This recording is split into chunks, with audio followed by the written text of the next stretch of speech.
Greek mythology feared monsters, but some of its cruelest creatures sat on thrones, goddesses who destroyed lives over pride, jealousy, disrespect, or a single mistake. One turned a man into prey and let his own dogs tear him apart. One started a war that burned a civilization to the ground. One punished people so precisely it felt less like anger and more like design. These weren't protectors. They were divine punishment with names. You thought the gods were cruel. Now meet the goddesses, women, powerful enough to curse mortals, torment heroes, and even punish other gods. Their wrath didn't end with death. It was eternal. And unlike the gods, these goddesses didn't need thunder or war to inspire fear. All it took was to know you got their attention. Nemesis, the inevitable. Nemesis wasn't made of sugar and spice and everything nice. She was born with one purpose, and one purpose only. Not to protect, but to make sure no one who deserved punishment ever escaped it. Not kings, not heroes, not even gods, and not having been born to love. She did her job quite well. Her name, in ancient Greek, didn't mean monster. It meant rightful indignation, but it should have meant rightful retribution. She carried herself with a slow, cold certainty that if someone has taken more than they deserve, she and the universe was ready with a response. Carrying a sword in one hand and scales in the other, she never rushed, never raised her voice, never announced herself, because she didn't need to. The thing about Nemesis that most people miss is that she wasn't reactive. She was patient. She could follow a target for years, yet never forget her purpose. For decades, she would let them accumulate comfort, arrogance, pride, and the belief that they were untouchable.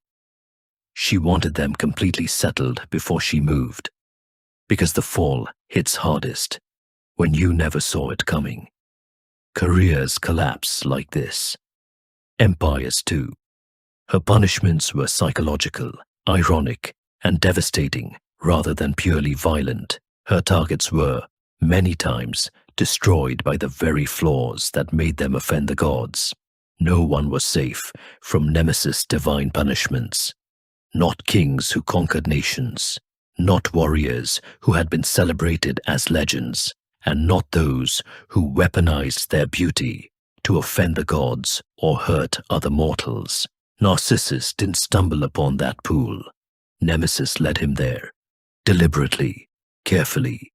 She had watched him destroy every person who ever loved him, turning affection into humiliation, admiration into cruelty. So she didn't curse him. She didn't strike him down. She simply gave him exactly what he valued the most: beauty. That's the terrifying part. He saw his own reflection and became obsessively enamored with it, not realizing it was himself, his own reflection, and doomed to fall in love with himself. She left him there to rot. He wasted away staring at something he could never touch, never hold, never possess. The one beautiful thing in the world that was perfect and completely beyond his reach. We know that now as narcissism. The Greeks turned it into a myth. We turned it into social media. Aura's encounter with Nemesis is one of the darkest and most disturbing myths, connected with divine punishment. Like many others, her punishment was not immediate. Aura's downfall unfolds step by step into total psychological destruction. Aura was a virgin huntress spirit, associated with breezes and wild mountain air. She lived like Artemis, fiercely independent, devoted to chastity, and proud of her physical strength and purity. But she became dangerously arrogant about it. Aura, instead of fixing another female's crown, in this case a deity, she mocked Artemis, seeing Artemis looked too womanly and curvy to be a true virgin. She boasted that her own body was more worthy of virginity because it was leaner and more boyish. Hubris at its finest. She insulted a deity, something a mortal must never do. In Greek myth, pride wasn't a personality flaw. It was a death sentence. Nemesis hears Aura's arrogance and knows she must be punished, not with immediate death, but with something much worse, something that will attack the very foundation of Aura's identity. Aura's pride centered on her chastity, her emotional detachment, and her superiority over desire and femininity. Nemesis chose a punishment involving exactly those things. That's how these gods operated. Nemesis turns to Dionysus, the god associated with ecstasy, intoxication, frenzy, and loss of control, and manipulates him. She inflames him with obsessive desire for Aura, knowing very well that Aura will reject him. Dionysus resorts to deception. Dionysus causes Aura to become intoxicated and unconscious. While she is helpless, he assaults her, a total inversion of Aura's identity. She loses the purity she worshipped. But it didn't end there. When Aura realizes what happened, she completely psychologically collapses. Her punishment escalates beyond humiliation into insanity. She wandered in frenzy, screaming at the gods, losing touch with reality. She gives birth to twins, and, enraged and consumed by violent grief, she attacks her own infants. A deity, believed to be Artemis, rescued one of them, while Aura killed the other. Divine punishment or psychological cruelty? Honestly, the line between those two gets very thin in Greek mythology. Nemesis specialized in poetic justice. Her punishments fit the crime with terrifying precision. And there were other daughters, Eris, the architect of ruin, and the goddess of discord, strife, rivalry, and chaos born from wounded pride, the one name nobody wanted on a guest list. Picture the greatest wedding in the history of the ancient world. Every god invited, every goddess dressed in gold, wine that flowed freely and never emptied, laughter that echoed off the walls of Olympus itself.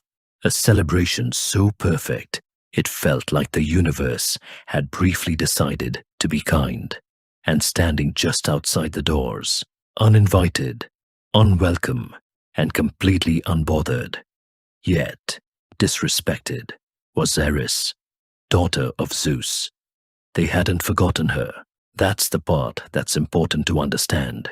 They knew exactly who she was, and they knew that being publicly dishonored or excluded was a serious offense.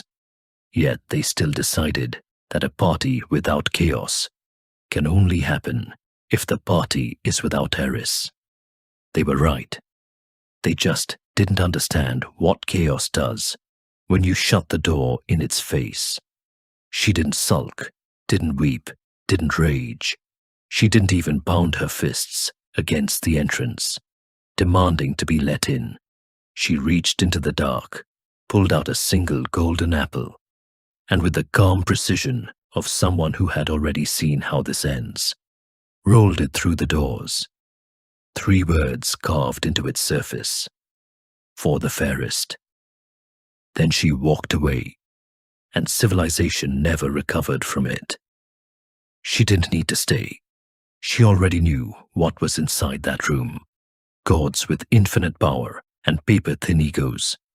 Goddesses who had spent eternity being worshipped and could not, would not, accept being second. Olympus wasn't that different from the internet. Hera, queen of Olympus, who had survived Zeus's endless betrayals by holding on to dignity like a weapon. Athena, goddess of wisdom, who had never once in her existence accepted losing to anything or anyone. Aphrodite, born from the sea itself, who had built her entire identity around being the most beautiful thing in creation. 1 apple, and 3 women who each believed with absolute certainty it belonged to them. That's all it took. Not an army, not a prophecy, an insecurity. You see, Eris was not targeting a single individual. She was targeting the Olympian gods who excluded her, targeting divine vanity itself and the fragile pride of the goddesses. The brilliance of this punishment is that she doesn't do anything directly.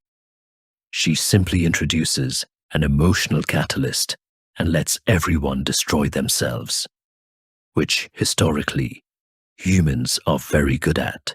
The apple immediately sparks rivalry among Hera, Athena, and Aphrodite, each, of course, claiming it was for them. Seeing the argument that arises, the gods refuse to settle it themselves, because that would have them decide which goddess deserved it, and that would be dangerous. Zeus left the decision to a mortal, Paris, a prince of Troy, who had lived a tumultuous life since infancy, starting with his parents abandoning him and leaving him to die on Mount Ida.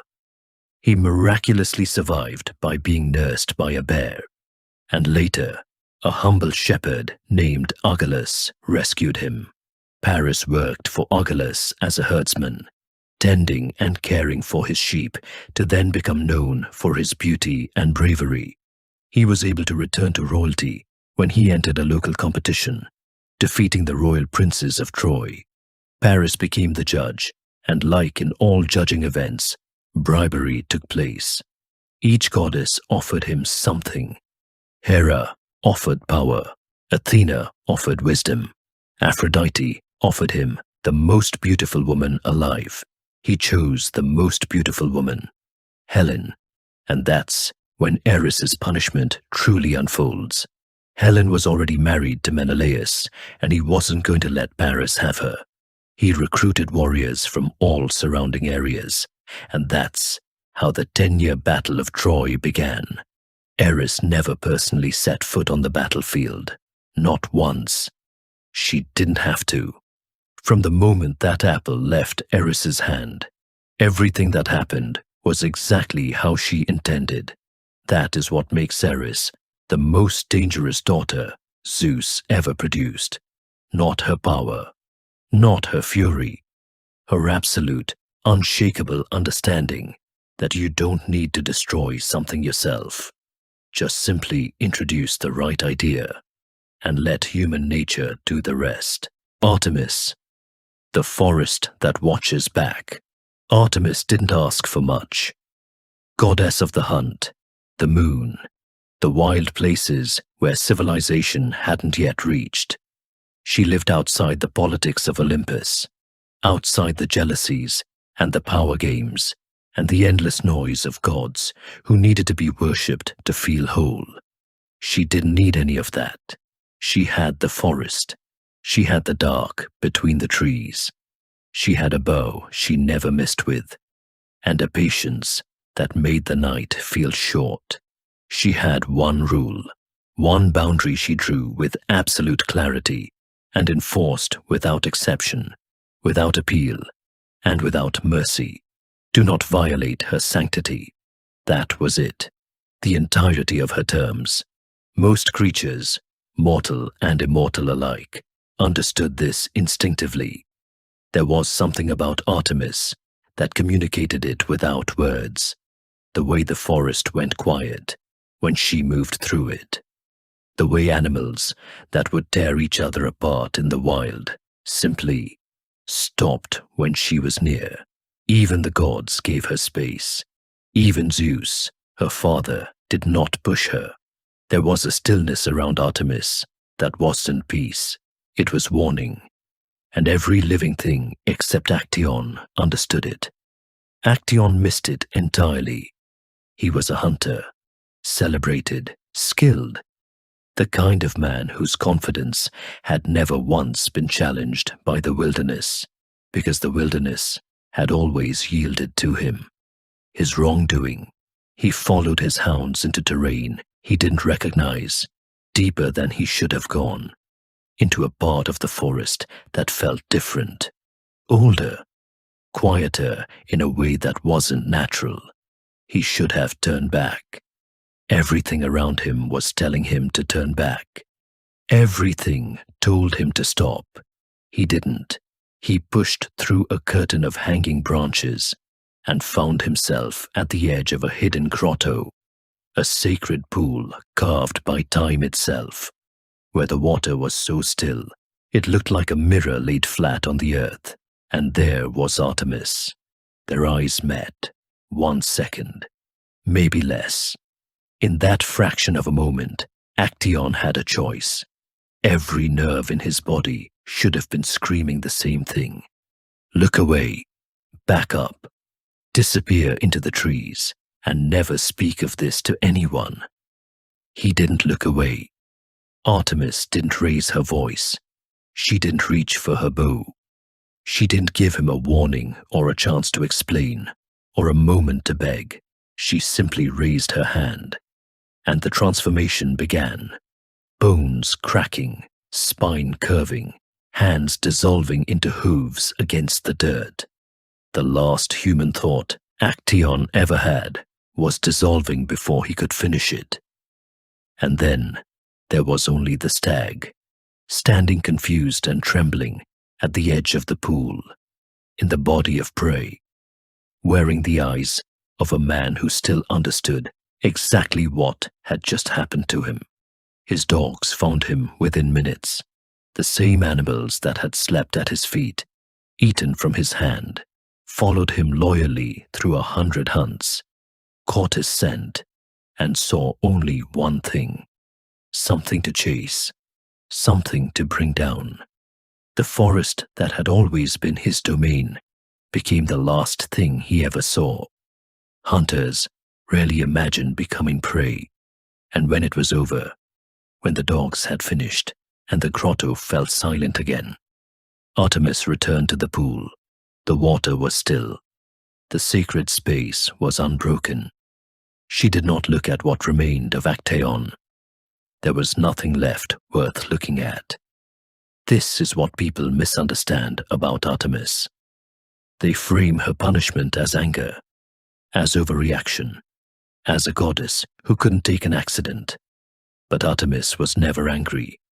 Anger implies she was disturbed, implies he mattered enough to disturb her. What Actaeon encountered wasn't wrath, it was consequence, immediate, precise, and completely indifferent to his intentions. In her world, the boundary existed. He crossed it.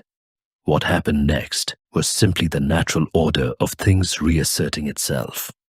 Like touching a live wire and blaming electricity, Persephone, queen of everything below. Everyone remembers the abduction. Persephone, daughter of Zeus and Demeter, picking flowers in a sunlit meadow when the earth split open and Hades dragged her into the underworld. A girl stolen, a mother shattered, a world that went cold and barren while Demeter grieved and refused to let anything grow. That is the story most people know.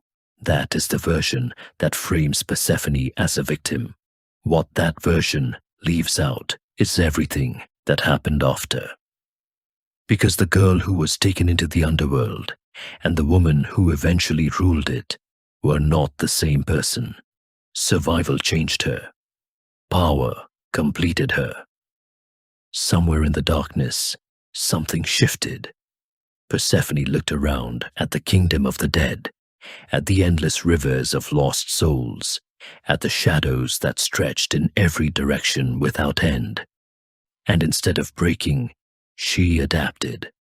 She learned the underworld the way she had once learned the meadows above. She learned its rules, its rhythms, its particular kind of power.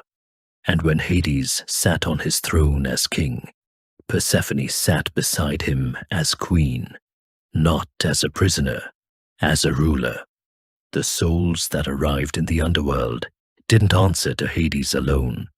They answered to her, and Persephone, it turned out, was far less forgiving than her husband. Hades was bound by ancient law, by the structured order of death and judgment. Persephone had no such patience for formality.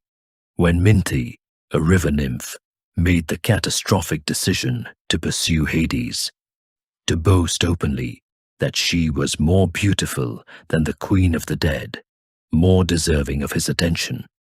Persephone didn't challenge her, didn't debate her, didn't arrange a trial or consult the gods above. She crushed her, literally, ground her into the earth beneath her feet, and turned her into a plant. Mint, the herb that still carries her name. Every time you smell it, you are smelling the remains of a woman who underestimated Persephone. You're smelling a warning disguised as a plant. Then there was Luce, another nymph who caught Hades' eye, who found herself transformed into a white poplar tree in the underworld, present forever, rooted in the kingdom of the dead, unable to leave, unable to die, unable to do anything but exist in the place Persephone ruled. This is what people miss when they pity Persephone. The abduction was the beginning of her story, not the definition of it. She arrived in the underworld as someone's captive. She left for 6 months every year when she returned to the world above as its queen. The darkness didn't consume her. She consumed it. That sentence alone explains why the Greeks feared her. And somewhere below the earth, on a throne built from shadow and silence, she is still there, still ruling, still watching every soul that arrives at her feet, still remembering the names of everyone who ever made the mistake of thinking she was someone to be pitied. Athena, the mind that never forgets. Of all the daughters Zeus ever produced, Athena was the one the other gods respected most, maybe feared most. She was wisdom incarnate, born fully armored, fully formed, erupting from Zeus's own skull, like a thought too dangerous to contain. No childhood, no vulnerability, no period of weakness where something could have shaped her differently. She arrived in the world complete, and everything she did from that moment forward was deliberate, calculated, exact. That is what made her terrifying. Not her power, her precision. Athena didn't lose control, ever. Ares was dangerous the way a wildfire is dangerous, loud, consuming, indiscriminate. Athena was dangerous the way a surgeon's blade is dangerous. She knew exactly where to cut, and she never missed. Most gods punished out of emotion, jealousy, pride, wounded vanity. Athena punished out of something colder than any of that. Principle. Athena punished like an engineer. She had a standard, an internal architecture of what was acceptable and what was not. And when something violated that architecture, she didn't rage. She simply corrected it, permanently. Arachne was a mortal weaver, talented beyond measure, celebrated across Greece for work so beautiful, people said it must have been divinely inspired. That last part was the problem, because Arachne didn't just accept the compliment, she rejected it, loudly, publicly, with the particular arrogance of someone who had been praised so long. They had stopped understanding where confidence ends and recklessness begins. She declared her work superior to Athena's, challenged the goddess directly, invited comparison. The world held its breath, because mortals could survive an angry god, but very few survived a calm one. Athena arrived in disguise first, an old woman offering one quiet warning, a chance, a single moment where Arachne could have looked at the elderly stranger's eyes and understood something was wrong, pulled back, apologized, let the whole thing dissolve into nothing. Arachne looked her in the face and doubled down. So, Athena dropped the disguise, and they wove, side by side, in silence, both working with a speed and intensity that turned the air around them taut. Arachne's tapestry was extraordinary, technically flawless, every thread placed with mastery that would have made any mortal weaver weep. It depicted the gods, their failures, their scandals, their cruelties and humiliations, Zeus's betrayals, Poseidon's rages, the moments Olympus would rather forget, rendered in devastating, permanent detail for the entire world to see. It was brilliant. It was also the last thing Arachne ever created with human hands. Athena looked at the tapestry for a long moment, then she destroyed it, tore it apart with hands that built civilizations.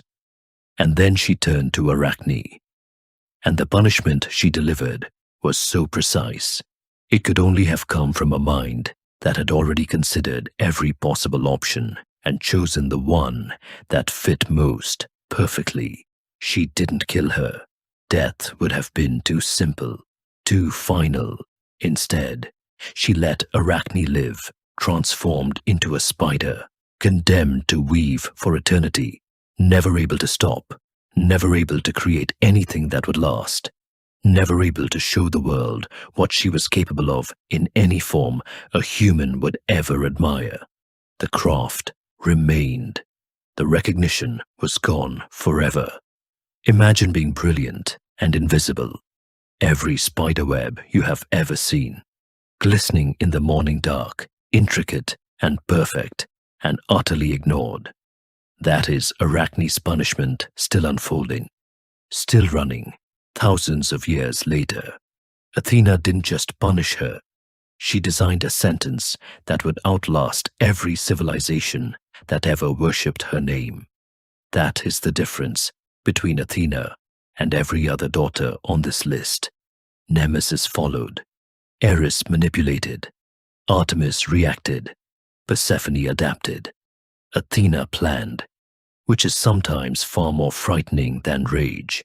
She saw every possible future, selected the worst one for those who crossed her, and built it with the same careful hands that built the Parthenon. And somewhere right now, in the corner of a room you have probably walked past 100 times, a spider is spinning a web it will never finish, still weaving, still punished, still trapped inside the genius of a goddess who never once lost her composure, never once raised her voice, and never once made a single mistake. The question that stays: 5 daughters, 5 different kinds of dangerous, and every one of them punished something humans still do today. Nemesis, who never needed to hurry because you were never going to escape. Eris, who started the deadliest war in ancient history and didn't stay to watch it burn because she already knew how it ended. Artemis, who turned a man into prey in the same forest he had hunted his entire life and didn't remember his name by morning. Persephone, who arrived in the underworld as a captive and left as its queen, and made sure everyone beneath the earth understood the difference. And Athena, who didn't just punish you, who sat down, thought carefully, and designed something that would still be running long after you were forgotten. These weren't goddesses who lost control. That's what makes them impossible to dismiss. Rage fades. Emotion passes. What these 5 wielded was something far more permanent than fury. It was intention, cold, focused, and without expiration date. The Greeks didn't worship these women out of admiration alone. They worshipped them out of something older than admiration, something closer to the feeling you get when you realize, too late, that you have made a mistake you cannot take back. They built temples not to celebrate these goddesses. They built them to stay on the right side of them, because the Greeks believed power notices disrespect. And somewhere in that calculation, in that ancient, instinctive understanding that some forces in this universe do not forgive and do not forget, they may have understood something about power that we have spent centuries pretending we don't still feel. The next time you catch a glance at a stag in a forest and notice a frightened look on his eyes, or smell the fragrance of mint in the air, or walk past a spider's web, ask yourself, was it an accident? The Greeks would have said no.